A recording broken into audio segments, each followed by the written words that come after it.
Welcome back, ladies and gentlemen, to another JVS movie review from the Toronto Film Festival.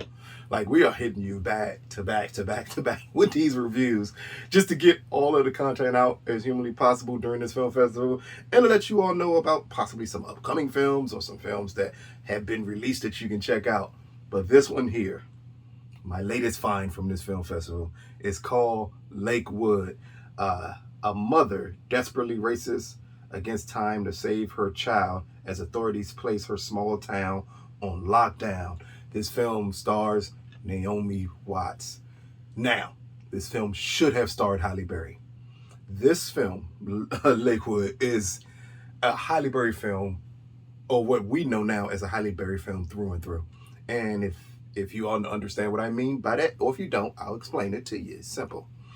All the Halle Berry movies of late have put children in despair as she races against time to save them. It is like a trope currently going on with Halle Berry, her movies, but they're all so thrilling and bad that you just get so entertained with them that you just like have to watch it. That's what Lakewood is. As the film starts off with Naomi Watts as she has her younger daughter go off to school and she's talking to her older son. From what we can piece together at the beginning, her husband has recently passed away, and it's just her and her kids having to deal with that situation. So in the morning, she decides to go for a run. Halfway in the middle of her extremely long run, she gets a text message that the schools are locked down. And that's when the overall panic of the entire situation happens. As she first thinks her daughter's school is in danger. She finds out, no, they're locked down because of what's going on in the high school. And then you find out that there's a shooter in the high school. And then we get the trickery of the mind of you not knowing exactly, one, who the shooter is, two, what's going on, as you have this mother racing against time as she looks at her phone and realizes she has no car. She's an hour and a half away from home if she runs there, as she's just desperate to get to her kids. Now, this film, Naomi Watts puts in a great performance. She tries her best in this film to make this movie good. And when I mean try, she tries extremely hard. This was clearly shot during the pandemic because, in all honesty, this is a one-woman act movie. For almost the entirety of this film, and this film is short, it's only about an hour and 20 minutes. But for the hour and 20 minutes of this film, an hour and 10 minutes is just Naomi Watts. It is no one else in this film. So I think the director is Phillip Noyce, and he's done lots and lots of stuff. But I think what he manages to pull off here is one of the best setups for a COVID-related film. Not meaning that COVID is in the film, but with the circumstances of the world, you can kind of see that this was shot for that purpose, where you can only have one actor and no one else around her, and you just have to pick a strong enough actress or actor to pull this off. And they do with Naomi Watts, as she makes this ridiculous plot as believable as humanly possible.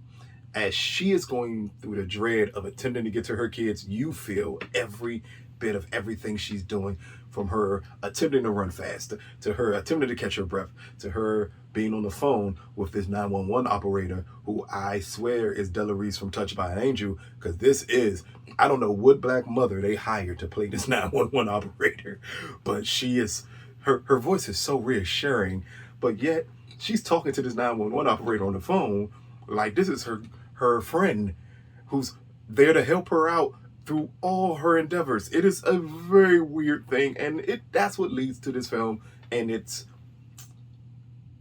impossible to believe scenarios that it puts in front of you. But even when those things happen, even when we have Naomi Watts, for some odd reason, being able to interject herself into the hostage situation at the school that she should in no way, shape, form, or fashion be able to do, nor would anyone put her in a position to do that, it doesn't even matter. In the end, you don't care about any of that because it is still all thrilling. And the best part of it is it's only an hour and 20 minutes long. It's not long enough for you to really realize just how silly and bad this plot is. Now, do not get me wrong. This is not a good movie. in any way, shape, form, or fashion. But this could be the most entertaining film I've seen, possibly of the Toronto Film Festival, and close to top 5 entertaining films I've seen this year. Just because she keeps you so engaged. And the shots he pulls off of just her, the close-up shots, the faraway shots, the shots where everything is moving kind of like a steady cam, shaky cam, where it just keeps you engaged, that knowing that she's trying her hardest to get to her kids. It is gut-wrenching at times, just how bad she needs to get to them.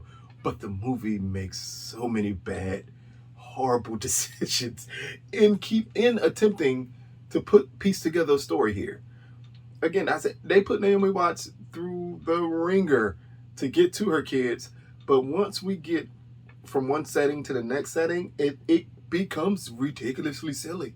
The stuff she can do, I did not know every suburban mother can also become a detective and figure out things and have just a multitude of people do whatever she needs them to do just because it's desperation in her voice.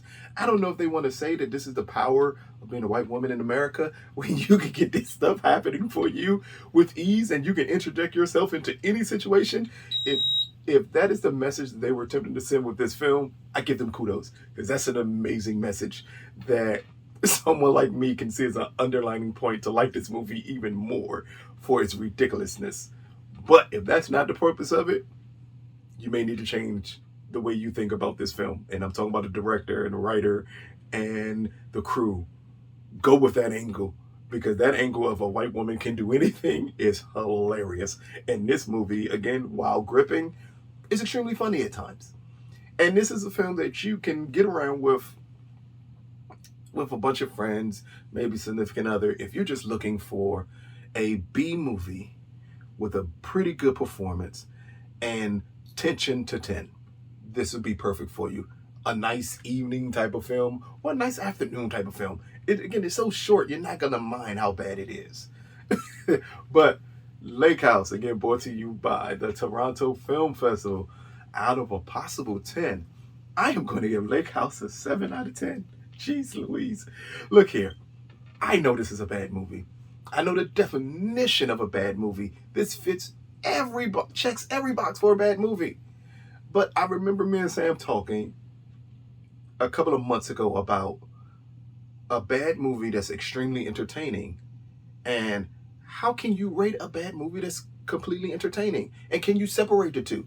Can you understand a movie can be entertaining and bad, really good and not entertaining? This is a movie that is extremely entertaining, but really, really bad. But I can't imagine anyone not having fun with this movie. For that reason alone, I had to give it a 7 out of 10. It could be one of those films that catches on and everyone falls for and falls in love with, like a Bird Box, something of that nature, where you know it's a bad movie, but it's just so entertaining you can't stop watching it. That's this type of film, and I think anyone will like it. Now, I don't believe Lake House has any distribution yet, and when we do find out when it has distribution, we'll try to put it in the description bar so you all can know where to find these films from, or maybe we'll do a overall review of the film festival and talk about each film that was picked up. But Lake House, again, brought to you by the Toronto Film Festival. I'm pretty sure you'll like it, because I liked it a lot, even though I knew it was a bad movie. This has been another movie review from JVS and the Toronto Film Festival. Peace, people.